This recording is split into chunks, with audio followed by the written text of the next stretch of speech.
Hello friends, आज हमारा topic है, स्टार्ट करने जा रहे हैं इलेक्ट्रिसिटी।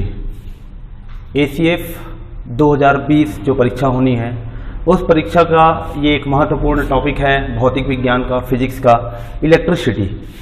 इलेक्ट्रिसिटी के बारे में हम डायरेक्ट अपने टॉपिक को स्टार्ट करते हैं कि इलेक्ट्रिसिटी क्या है।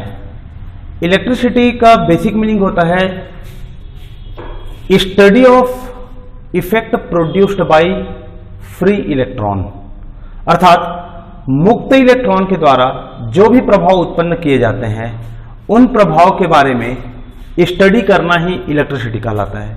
तो वो मुक्त इलेक्ट्रॉन कहां से आते हैं? मुक्त इलेक्ट्रॉन आते हैं, जैसे देखिए कोई भी पदार्थ है, पदार्थ के परमाणु में एक केंद्र है, केंद्रक में प्रोटॉन और न्यूट्रॉन होते हैं और इनके बाह्य कोश में इस तरीके से, ऐसे बाह्य कोश में क्या मौजूद होते हैं? हमारे इलेक्ट्रॉन्स मौजूद होते हैं। तो जो इलेक्ट्रॉन ऐसे बाह्य कोश में मौजूद हैं, यदि इन इलेक्ट्रॉन या इस पदार्थ के ऊपर किसी प्रकार से कोई वर्क डन किया जाए तो उस स्थिति में ये इलेक्ट्रॉन अपने इस सतह को छोड़कर बाहर आ जाएंगे और ये इलेक्ट्रॉन इस तरीके से मुक्त रूप से बाहर आ गए। ये इलेक्ट्रॉन उस पदार्थ में अब फ्रीली मूवमेंट करना चालू करेगा। तो जैसे एक परमाणु से 1, 2 या 3 इलेक्ट्रॉन बाहर आ रहे हैं, इसी प्रकार से एक पदार्थ के अंदर अनगिनत परमाणु होते हैं तो वहां भी बहुत से इलेक्ट्रॉन बाहर आएंगे। अब जितने भी इलेक्ट्रॉन बाहर आ रहे हैं वो सभी इलेक्ट्रॉन एक स्थान पर या तो स्थितिज अवस्था में रहेंगे, स्थैतिक अवस्था में अर्थात स्टैटिक पोजीशन पे रहेंगे, या वो इलेक्ट्रॉन मूवमेंट करेंगे एक स्थान से दूसरे स्थान तक। ये दोनों प्रकार की स्थिति कि इलेक्ट्रॉन जब स्थिर अवस्था में है तो क्या प्रभाव उत्पन्न कर रहा है और इलेक्ट्रॉन जब गतिमान अवस्था में है तो क्या प्रभाव उत्पन्न कर रहा है। तो इनके द्वारा जो प्रभाव उत्पन्न किया जा रहा है, इनके द्वारा उत्पन्न किया जाने वाला प्रभाव, ये प्रभाव के बारे में ही पढ़ाई जो करते हैं, इसी के बारे में जो स्टडी करना है, ये स्टडी ही इलेक्ट्रिसिटी कहलाता है। तो इलेक्ट्रिसिटी का बेसिक मीनिंग है, इलेक्ट्रिसिटी बना ही शब्द इलेक्ट्रॉन से है, इलेक्ट्रॉन के स्टडी से ही इलेक्ट्रिसिटी का निर्माण हुआ है। अब इलेक्ट्रिसिटी के बारे में जब पढ़ते हैं तो हम ये देख रहे हैं कि इलेक्ट्रॉन जो यहां से बाहर निकला है, अब वो तो अनगिनत इलेक्ट्रॉन होंगे एक पदार्थ के अंदर में। तो ऐसे किसी पदार्थ के अंदर में जब अनगिनत इलेक्ट्रॉन होंगे तो मान लेते हैं कि ये कोई एक सिस्टम है। अब इस सिस्टम पे जितने भी मुक्त इलेक्ट्रॉन निकले वो मुक्त इलेक्ट्रॉन एक जगह पर इस तरीके से स्थिर अवस्था में मौजूद है। ये बहुत से इलेक्ट्रॉन एक जगह पर स्थित है, मौजूद है। तो इनके द्वारा जो इफेक्ट जो है, या हम ये कह सकते हैं कि ये सभी इलेक्ट्रॉन मिलकर एक नए क्वांटिटी की रचना करते हैं, एक नए क्वांटिटी का निर्माण करते हैं, जिस क्वांटिटी को हम किस नाम से जानते हैं? आवेश के नाम से जानते हैं। आवेश वस्तुतः ऐसा कोई इसका पर्टिकुलर डेफिनेशन नहीं है, मगर आवेश को हम कैसे डिफाइन कर सकते हैं कि इलेक्ट्रॉन के द्वारा उत्पन्न प्रभाव ही आवेश कहलाता है। या इलेक्ट्रॉन जब एक स्थान पर बहुत सारी मात्रा में मौजूद हो तो ऐसी स्थिति पर इनके द्वारा उत्पन्न प्रभाव है, ये हम लोग को क्या कहलाता है? आवेश कहलाएगा। अब इलेक्ट्रॉन के ऊपर जो आवेश है या इलेक्ट्रॉन का जो प्रभाव है वो ऋणात्मक रूप में है, इसलिए हम कहते हैं इलेक्ट्रॉन के ऊपर जो आवेश है वो कौन सा है? ऋण आवेश है। इसी प्रकार प्रोटॉन जो होता है उसके ऊपर धन आवेश होता है। तो आवेश के दो क्लासिफिकेशन यहीं से निर्भर होते हैं, यहीं से डिसाइड किए जाते हैं कि इलेक्ट्रॉन और प्रोटॉन के चार्ज के आधार पर आवेश का भी क्लासिफिकेशन पॉजिटिव और निगेटिव रूप में किया गया है। तो हमने ये देखा कि इलेक्ट्रिसिटी का जो सबसे पहला टॉपिक जो हम पढ़ने वाले हैं वो पढ़ रहे हैं हम किस चीज के बारे में? आवेश के बारे में। आवेश अर्थात इसे कहा जाता है चार्ज। अब जो इलेक्ट्रिक चार्ज है या आवेश है, ये आवेश वास्तव में तो इलेक्ट्रॉन का समूह है। इलेक्ट्रॉन एक जगह पर रखे हुए हैं, एक ग्रुप में रखे हुए हैं, तो उनका जो प्रभाव है वही आवेश है। तो अब इन आवेश के दो प्रकार की स्थिति होती है कि आवेश या तो स्थिर अवस्था में रहे या आवेश गतिमान अवस्था में रहे। जहां मैं आवेश शब्द कह रहा हूं इसका मतलब वहां पर बहुत सारे इलेक्ट्रॉन की संख्या मौजूद है, हमें यह समझना है। तो बहुत सारे इलेक्ट्रॉन ये कहना ज्यादा कॉम्प्लिकेटेड है, तो उसके बजाय हम एक सिंगल वर्ड का इस्तेमाल कर देते हैं, आवेश का। तो ये जो आवेश है, आवेश कहाँ मौजूद है? आवेश पदार्थ में ही मौजूद है। अब इन आवेश के दो स्थिति हो सकते हैं। आवेश या तो हमारे पास स्थिर अवस्था में हो सकते हैं या वो गतिमान अवस्था में हो सकते हैं। जब वो स्थिर अवस्था में होगा और उस स्थिति में अर्थात इलेक्ट्रॉन कहें या आवेश कहें, जब वो स्थिर अवस्था में हो तो आवेश स्थिर अवस्था में हो या इलेक्ट्रॉन स्थिर अवस्था में हो, स्टैटिक पोजीशन में हो, तो इलेक्ट्रिसिटी का उस पार्ट को इलेक्ट्रोस्टैटिक कहा जाता है। उसके बारे में पढ़ाई। इसी प्रकार आवेश जब गतिमान अवस्था में होता है तो हम उसे करंट इलेक्ट्रिसिटी कहते हैं या डायनेमिक इलेक्ट्रिसिटी कहा जाता है। तो ऐसे करके इसे दो भागों में क्या किया गया है, बांटा गया है, स्थिर और गतिमान। तो स्थिर को बोला जाता है इलेक्ट्रोस्टैटिक, और यह है हम लोगों का करंट इलेक्ट्रिसिटी। अब इलेक्ट्रोस्टैटिक के अंतर्गत हमें कौन कौन से टॉपिक पढ़ने हैं? तो इलेक्ट्रोस्टैटिक में सबसे पहला जो चीज पढ़ना है वो है हमें चार्ज के बारे में, दूसरा कूलम्ब्स लॉ के बारे में, तीसरा पढ़ना है हमें इलेक्ट्रिक फील्ड के बारे में, चौथा आता है पोटेंशियल के बारे में, और पांचवा है चार्ज और पोटेंशियल दोनों का मिला जुला जो रूप होता है वो है कैपेसिटेंस के बारे में। ये इस तरीके से। तो स्थिर रूप में, स्थिर अवस्था में जो हमें पढ़ाई करना होता है या जो जो टॉपिक कवर होते हैं या ये जितने भी टॉपिक्स हैं ये सब चार्ज एट रेस्ट अर्थात इलेक्ट्रोस्टैटिक फिनोमेना के अंतर्गत आते हैं। चार्ज है, Coulomb's law, electric field, electric potential और कैपेसिटेंस को लेकर। इसी प्रकार जब हम गतिमान अवस्था की बात करते हैं, जब करंट इलेक्ट्रिसिटी की बात करते हैं, तो सबसे पहला चीज हम इसमें पढ़ते हैं वो है इलेक्ट्रिक करंट। इलेक्ट्रिक करंट के बाद हम पढ़ेंगे रेजिस्टेंस या रेजिस्टिविटी, और ये टॉपिक हम जिसके तहत पढ़ते हैं वो कहलाता है हम लोग का ओम्स लॉ। तो आप ओम्स लॉ कह सकते हैं या रेजिस्टेंस और रेजिस्टिविटी के बारे में कह सकते हैं। तीसरा करंट हो गया, रेजिस्टेंस रेजिस्टिविटी के बारे में या ओम्स लॉ के बारे में हुआ।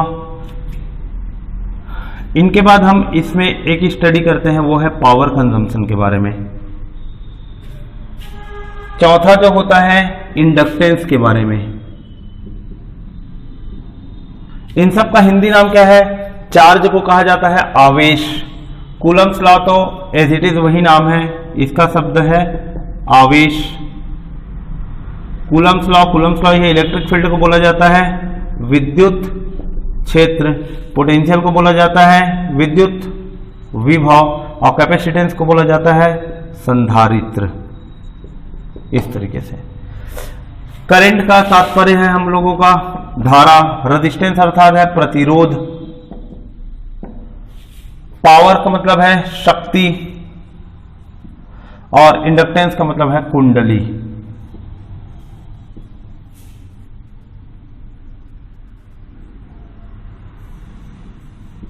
इस तरीके से अब देखें हम हमारे सिलेबस में कौन कौन से टॉपिक हैं।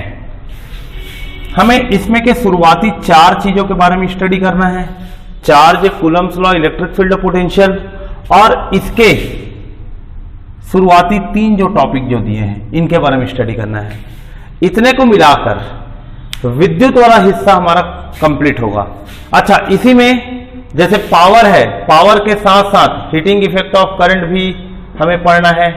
Heating effect of current, inductance अर्थात कुंडली के बारे में दिया गया है, तो यहां तक के टॉपिक को हमें स्टडी नहीं करना है। अब हम अपने मेन चीज पर आते हैं, मेन टॉपिक पर। फिर से हमने ये देख लिया कि अच्छा हमारी जो पढ़ाई है वो इसी सीक्वेंस में होगी। पहले चार्ज पढ़ेंगे, फिर कूलम्ब्स लॉ, फिर इलेक्ट्रिक फील्ड, फिर पोटेंशियल, पोटेंशियल के बाद फिर हम आएंगे करंट, करंट के बाद आएंगे रेजिस्टेंस, रेजिस्टेंस के बाद है पावर, पावर के बाद है heating effect of current, heating effect of current के बाद एसी और डीसी। ये सब इसी के अंतर्गत काउंट हो जाएगा। और जो इंडक्टेंस है, इस इंडक्टेंस के बारे में हमें स्टडी नहीं करना है।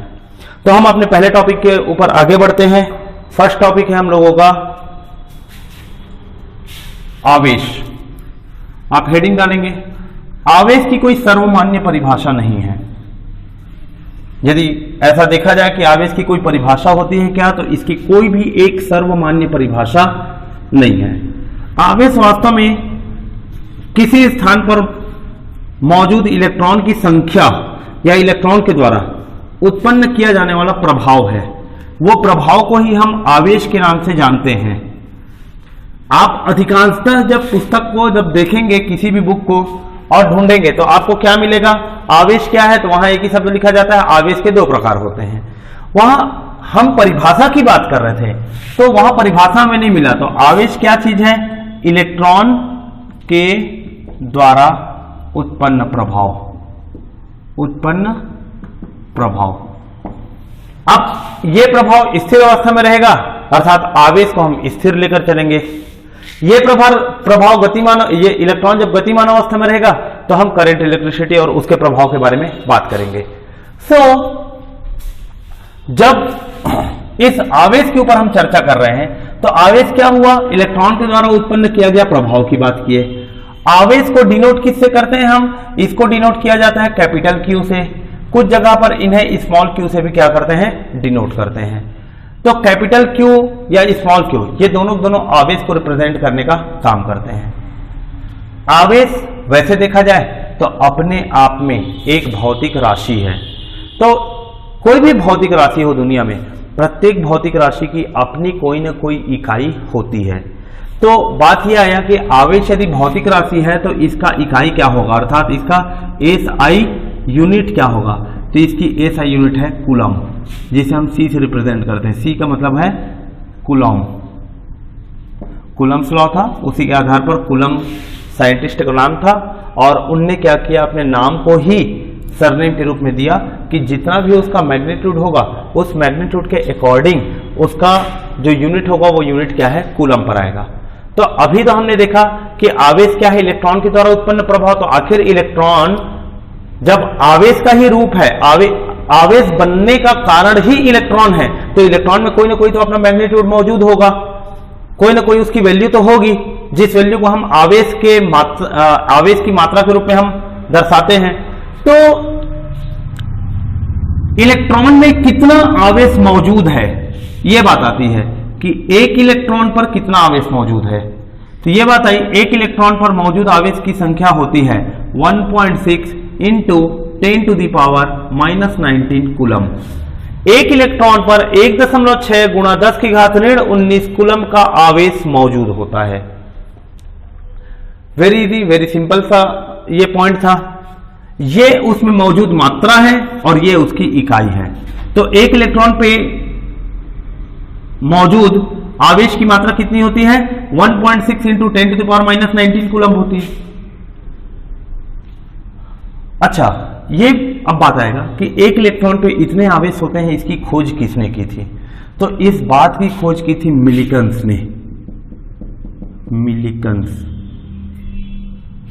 मिलिकन्स ने अपने एक एक्सपेरिमेंट किया, मिलिकन्स ऑयल ड्रॉप एक्सपेरिमेंट। उस एक्सपेरिमेंट में उसने एक इलेक्ट्रॉन पर कितने आवेश होते हैं, कितना आवेश होता है, उसका एग्जैक्ट जो मैथमेटिकल कैलकुलेशन है वो कैलकुलेशन उसने दिया, और ये वैल्यू 1.6 इंटू 10⁻⁻19 आया।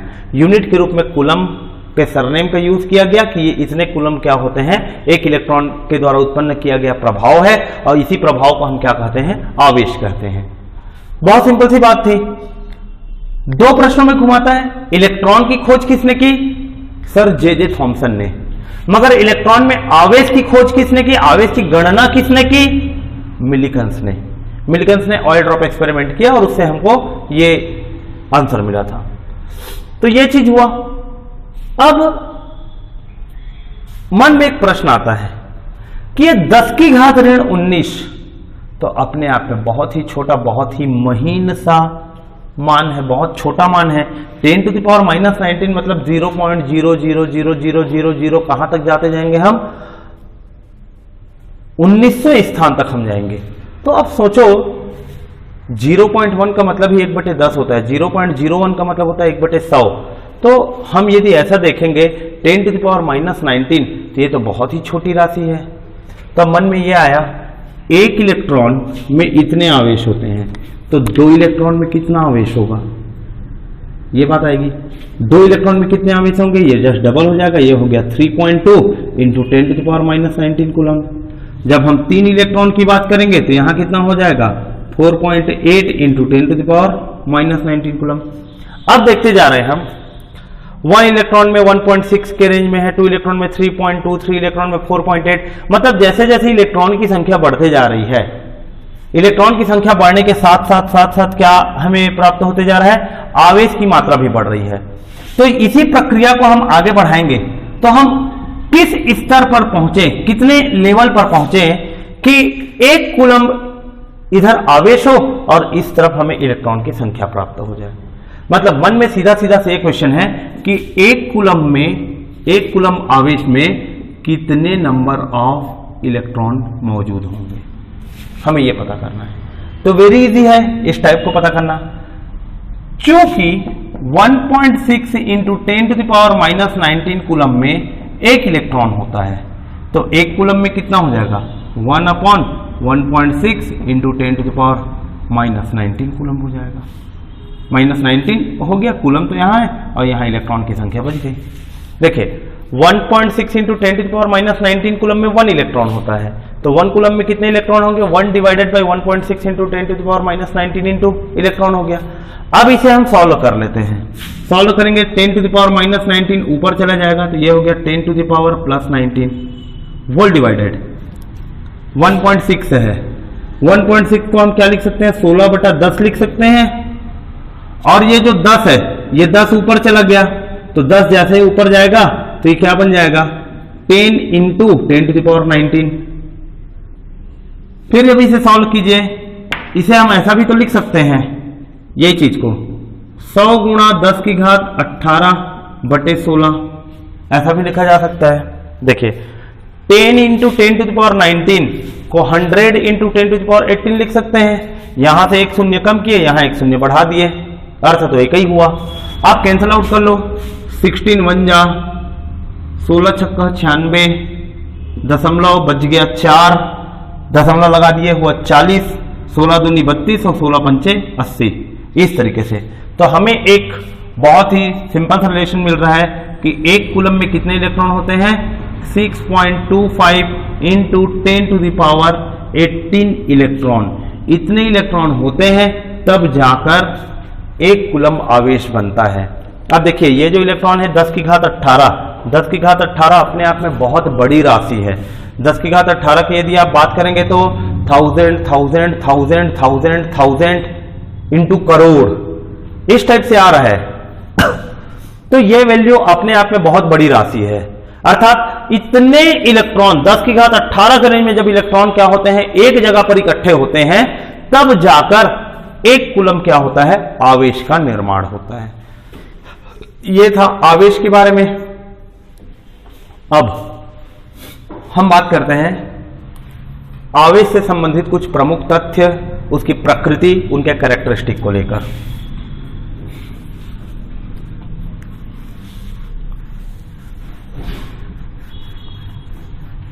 आवेश से संबंधित कुछ प्रमुख तथ्य और उनकी प्रकृति, ऐसे कौन कौन से मेन पॉइंट्स हैं।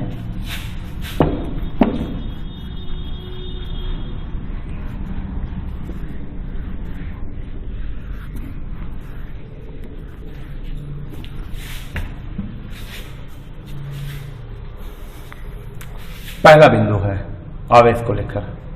आवेश 2 प्रकार के होते हैं।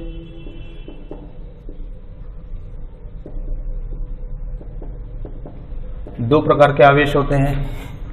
पहला है ऋणात्मक निगेटिव आवेश और दूसरा है धनात्मक आवेश। जिस प्रकार से एक इलेक्ट्रॉन पर 1.6 इंटू 10⁻⁻19 कूलम का आवेश होता है, इलेक्ट्रॉन के ऊपर मैंने माइनस लगा दिया है तो इधर माइनस लगाने की आवश्यकता नहीं है, और यदि इस माइनस को यहां नहीं लगाऊंगा तो उस माइनस को मेरे को यहां लगाना पड़ेगा सामने। अर्थात ई के पावर पे माइनस ना लगाए तो ये मैग्नीट्यूड है, उसके सामने हमें क्या करना होगा, माइनस का साइन लगाना पड़ेगा। अब हमने देखा एक इलेक्ट्रॉन पे 1.6 इंटू 10⁻⁻19 कूलम होता है, वो भी ऋणात्मक में।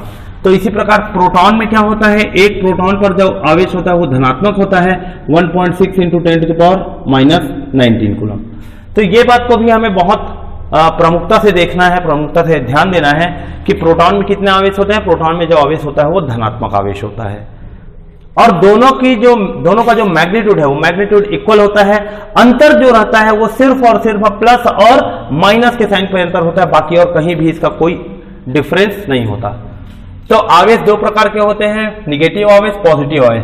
निगेटिव आवेश इलेक्ट्रॉन के कारण होता है मूल रूप से, पॉजिटिव आवेश जो है वो प्रोटॉन के कारण है।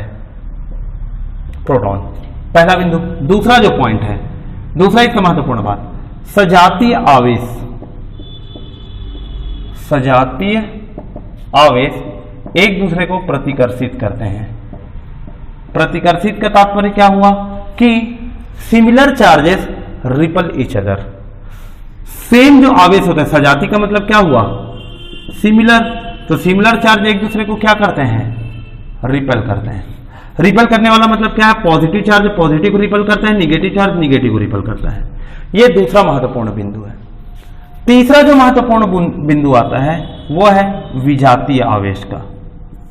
विजातीय आवेश, विजातीय आवेश एक दूसरे को क्या करते हैं, आकर्षित करते हैं। अब विजातीय आवेश अर्थात अपोजिट चार्ज, अपोजिट चार्ज एक दूसरे को क्या करेंगे, अट्रैक्ट करते हैं। अब अपोजिट में क्या है, प्लस माइनस हो गया या माइनस और प्लस हो गया, ये दोनों एक दूसरे को क्या करते हैं, रिपल करते हैं, एक दूसरे से दूर भगाते हैं। तो ये विजातीय आवेश एक दूसरे को विजातीय आवेश एक दूसरे को आकर्षित करते हैं, ये वाली बात थी। सजातीय आवेश एक दूसरे से दूर भगाते हैं, लेकिन विजातीय आवेश एक दूसरे को पास खींचते हैं। ये तीन महत्वपूर्ण बातें थी। चौथी महत्वपूर्ण बात है योज्यता का नियम। योज्यता का नियम, योज्यता का नियम क्या होता है, इसका तात्पर्य है कि कोई एक स्थान है, कोई एक सिस्टम है, इस सिस्टम में बहुत सारे आवेश मौजूद हैं अलग अलग स्थानों पर, इस तरीके से। तो इस पूरे सिस्टम में मौजूद आवेश की जो मात्रा है वो किसके बराबर होगा, Q1, Q2, Q3, Q4 और Q5। अर्थात यदि 5 अलग अलग बिंदुओं पर 5 आवेश मौजूद हैं तो कुल आवेश की मात्रा जो है उन पांचों आवेश के योग के बराबर होगा, Q1 + Q2 + Q3 + Q4 + Q5, इस तरीके से। यह योज्यता का नियम है। तो योज्यता का नियम साधारण सा है, यदि स्टेटमेंट के रूप में लिखना चाहें तो कैसे लिख सकते हैं हम, योज्यता का नियम के अनुसार किसी स्थान पर मौजूद कुल आवेश की मात्रा, किसी स्थान पर मौजूद कुल आवेश की मात्रा उसके विभिन्न बिंदुओं पर मौजूद आवेश की मात्रा के योग के बराबर होता है। Total charge is equal to summation of individual charges present inside the system. अर्थात उस स्थान पर मौजूद आवेश की संख्या के योग के बराबर होगा। ये Q का वैल्यू हुआ। अब इसके बाद एक महत्वपूर्ण नियम आता है, वह क्वांटाइजेशन ऑफ चार्ज, अर्थात आवेशों का क्वांटीकरण। ये अपने आप में एक बहुत ही महत्वपूर्ण बिंदु है, आवेश का क्वांटीकरण। आवेश का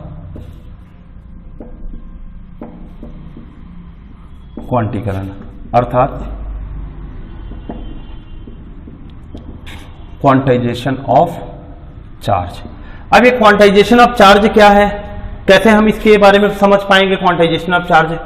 तो देखिए, क्वांटाइजेशन ऑफ चार्ज का मतलब यह है कि किसी भी स्थान पर जब हम आवेश की बात करते हैं या चार्ज की बात करते हैं कि किसी बिंदु पर आवेश मौजूद है, आवेश मौजूद है अर्थात वहां क्या मौजूद है, वहां इलेक्ट्रॉन की संख्या मौजूद है। तो मीनिंग तो यह हुआ ना कि किसी जगह पर जो इलेक्ट्रॉन जो है, किसी जगह पर जो चार्ज मौजूद है, ये Q का वैल्यू किसके बराबर होता है, उस स्थान पर मौजूद इलेक्ट्रॉन की संख्या के बराबर होता है। अर्थात किसी जगह पर 1 इलेक्ट्रॉन का आवेश है, किसी जगह पर 2 इलेक्ट्रॉन का आवेश है, किसी जगह पर 100 इलेक्ट्रॉन का आवेश मौजूद है, इस प्रकार की हम बात करते हैं। तो ये इलेक्ट्रॉन मौजूद हैं और उनकी संख्या को बता रहे हैं, 1, 2, 100, ये सब किसे बता रहे हैं? इलेक्ट्रॉन की संख्या को निरूपित करते हैं, इलेक्ट्रॉन की संख्या को बताते हैं। तो हम यहां ये बात को देखते हैं कि किसी भी स्थान पर मौजूद आवेश की मात्रा किसके इक्वल होती है? वास्तव में वो आवेश नहीं रहता, वहां पर कुछ संख्या में इलेक्ट्रॉन मौजूद होते हैं। तो Q का वैल्यू N इंटू E के बराबर होता है, अर्थात नंबर ऑफ इलेक्ट्रॉन किसी स्थान पर मौजूद है तो वही उस जगह की आवेश को बताएगा। तो क्वांटाइजेशन का फिर मीनिंग क्या हुआ? क्वांटाइजेशन का मीनिंग ये है कि ये जो N का वैल्यू है, यहां जो इलेक्ट्रॉन की संख्या है, ये इलेक्ट्रॉन की संख्या हमेशा क्या होनी चाहिए? पूर्ण संख्या होनी चाहिए। अर्थात किसी स्थान पर 1 इलेक्ट्रॉन कहेंगे बिल्कुल सही है, कहीं 2 इलेक्ट्रॉन कहेंगे सही है, कहीं 100 इलेक्ट्रॉन बोलेंगे सही है, किसी जगह पर मैं बोल दूंगा कहीं पर 3.5 इलेक्ट्रॉन मौजूद है, तो ये स्टेटमेंट क्या हो जाएगा? रॉन्ग हो जाएगा, गलत होगा। उसका रीजन क्या है इसकी गलत होने का? क्योंकि इलेक्ट्रॉन जो है वो एक बेसिक एंटिटी है, इलेक्ट्रॉन की संख्या आधा, पौन इस तरीके से कभी नहीं हो सकता। अर्थात इलेक्ट्रॉन की संख्या 1 है तो 1 इलेक्ट्रॉन होगा पूरा, दूसरा है तो वो दूसरा इलेक्ट्रॉन भी पूरा होगा। ऐसा नहीं है कि 1 इलेक्ट्रॉन एग्जिस्ट करता है मतलब एक किसी और इलेक्ट्रॉन को हम आधा टुकड़ा करके 1.5 इलेक्ट्रॉन बना दे, ये संभव नहीं है। तो किसी भी स्थान पर मौजूद आवेश की मात्रा उस जगह पर उपस्थित इलेक्ट्रॉन की संख्या के गुणनफल के बराबर होता है, अर्थात N इंटू E के बराबर होता है। और जहां N जो है वो पूर्ण संख्या को निरूपित करता है, अर्थात इलेक्ट्रॉन की संख्या हमेशा ऐसे पूर्ण संख्या के रूप में होगी। इलेक्ट्रॉन कभी भी इस प्रकार से फ्रैक्शनल नंबर के रूप में, फ्रैक्शन के फॉर्म पर कभी भी नहीं होगी। जैसे क्लास में 10 विद्यार्थी बैठे हैं और वो 10 विद्यार्थी में कोई छोटा विद्यार्थी है, कोई बड़ा विद्यार्थी है, तो हम कभी भी ये नहीं कहेंगे कि छोटे विद्यार्थी को हम आधा काउंट कर रहे हैं। या मान लेते हैं कि कोई ऐसा विद्यार्थी बैठा हुआ है जिसके हाथ में एक उंगली कटा हुआ है या 2 उंगली कटा हुआ है, इस प्रकार की कोई स्थिति है, तो ऐसा नहीं है कि हम उसे एक एंटिटी के रूप में काउंट नहीं करेंगे। हम जब गिनेंगे तो उसे पूर्ण रूप से एक व्यक्ति का ही दर्जा दिया जाएगा और उसको गिना भी जाएगा तो एक यूनिट मानकर ही गिना जाएगा। तो उसी प्रकार से इलेक्ट्रॉन की स्थिति होती है कि इलेक्ट्रॉन कभी भी फ्रैक्शन के रूप में एग्जिस्ट नहीं करता है, कभी भी भिन्न के रूप में एग्जिस्ट नहीं करता। इलेक्ट्रॉन की संख्या हमेशा और हमेशा पूर्ण संख्या के रूप में होती है। तो ये जो है ये आवेश के क्वांटीकरण के बारे में है।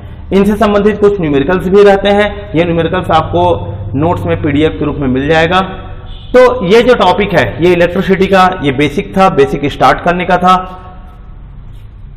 अब यहां एक महत्वपूर्ण चीज है, 2 और 3 नंबर का ये जो बिंदु है, सजातीय आवेश एक दूसरे को प्रतिकर्षित करते हैं और विजातीय आवेश एक दूसरे को आकर्षित करते हैं। तो आकर्षण एवं प्रतिकर्षण ये बल के प्रकार हैं, फोर्स के एग्जाम्पल हैं। इसका मतलब यह है कि ये रिपेलिंग फोर्स लगाते हैं और यहां अट्रैक्टिव फोर्स लगता है। तो इन फोर्स की मात्रा कितनी है? यहां फोर्स